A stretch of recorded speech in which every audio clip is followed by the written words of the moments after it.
What's good, everyone? Thanks for tuning in. I'm going to show you how to MIDI map certain things with your SP404 MK2 with your iPad.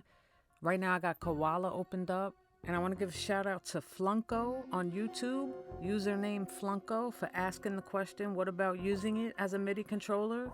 Does it work? So let's turn the SP on and hook the USB-C to the iPad. Shout out to Rob Victim, Kersey and Castles. Check out their sample packs. They got some fire sample packs on the website. I'll put the link in the description. This sample is off his sample pack. So I'm gonna load a project here. And now there's two ways you can do this, because if you have samples on your project and pads, you're going to be playing both once you map it. So I'm just going to load a blank project so there's nothing on any of these pads. So you hold Shift Project. Let me copy 16 to 13. Copy and then load 13.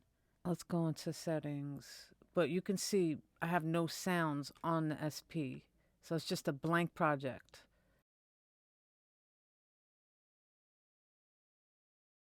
Map MIDI. So now this is my first time trying this. I don't even know if it's gonna work. I assumed it would. Bank B and C. I put the sample and drums on D. Okay, so I wanna map. Okay, I'll keep it in order. B. So what you're doing is you're choosing the pad that you want to be on here, like you map anything in Koala, any MIDI controller.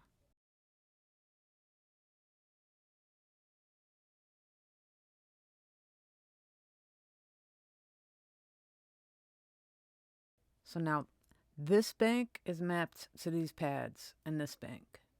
Okay, so you see when you push these buttons, these are still active. You can't map these. So is it a total MIDI controller then? No, technically it's not. But we're going to see. We're going to learn and figure out what we can map. We know we can map the pads so far. Let's go to Perform. Let's see if I can map the filter to here. Nope. So you can't map these either. So no, you cannot map any of these. All of these will still work. The only thing you can map is the pads, it looks like. So let's stop mapping. That makes it a little, that's different. That changes it, because imagine if like you could just switch over for this to be just a controller where all of these are mappable.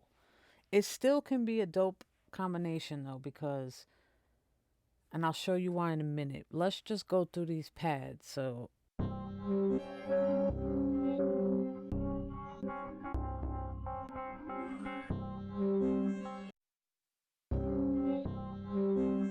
two didn't map, but not, that could have been me.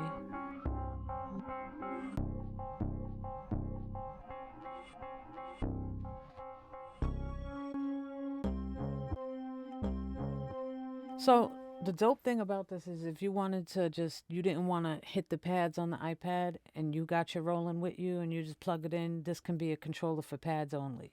Sadly, you cannot do, I wonder if, let me just check something. No. But it looks like, because this is a Roland's USB, audio over USB now, let's see something. Let's see if we record, it'll actually record what's coming from the iPad into the SP. Let's go to pattern mode.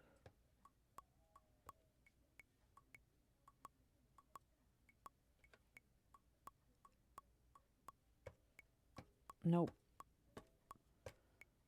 So you see you can't do any of that, which I knew, but I just wanted to show you for those wondering. That'd be dope. If we could have put the play on there and some, at least 4 effects, like, but you know, this machine wasn't made to do that, so I'm just thankful we have this much. I can totally see me wanting to make a beat in Koala. I don't like to hit the screen on the iPad. I prefer pads, so I could totally see me using just the pads alone for this. Okay, so what we're gonna try, the pattern didn't work in recording. We're gonna try to resample.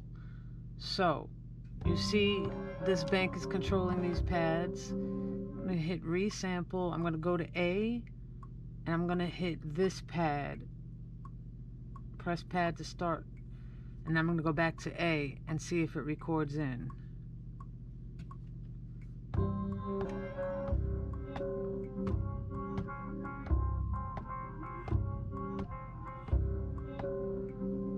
Stop recording. It recorded something in.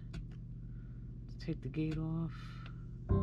Beautiful, look at that. That's super dope. It recorded right in. So yeah, it's a little, you know, tricky with the resampling. You gotta record, just count your metronome in, but you can come in here once you have that and you can chop it, truncate it. So that's good to know. If you wanted to, you could shift, chop, and start chopping.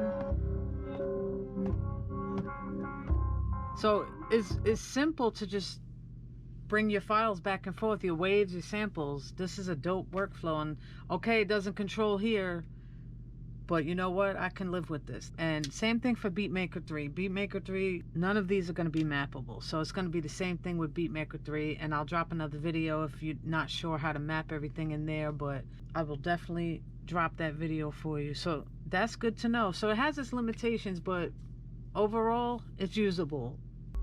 And it won't control. That's another con. That usually happens though with Koala, I noticed. It won't control. Like if you want to control this with this bank C now, you have to go and remap it to C because it's not going to control it. This is still controlling B. So that's another con to it, but that's cool because I do want to show you. Go to Shift Project. What's this project? Okay.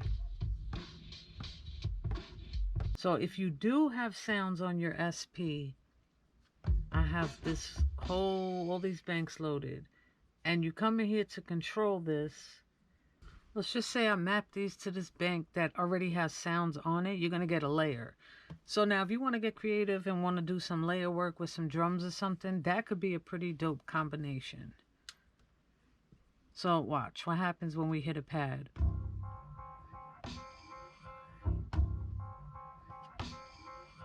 Now your sounds are layered, so whatever's here and there will play.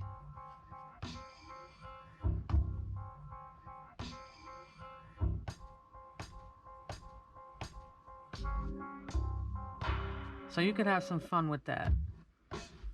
So again, not the greatest, but you know what? Like I said, if you just want to use your pads, you can do it. Plus being able to do this.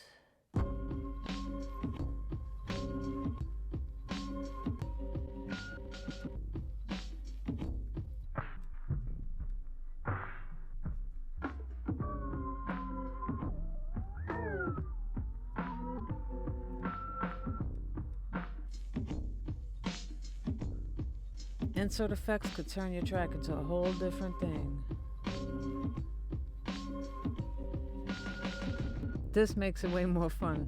So this is another reason that I would choose to use these together. And you could be just switching patterns in Koala or adding effects and playing with that and recording it into your SP.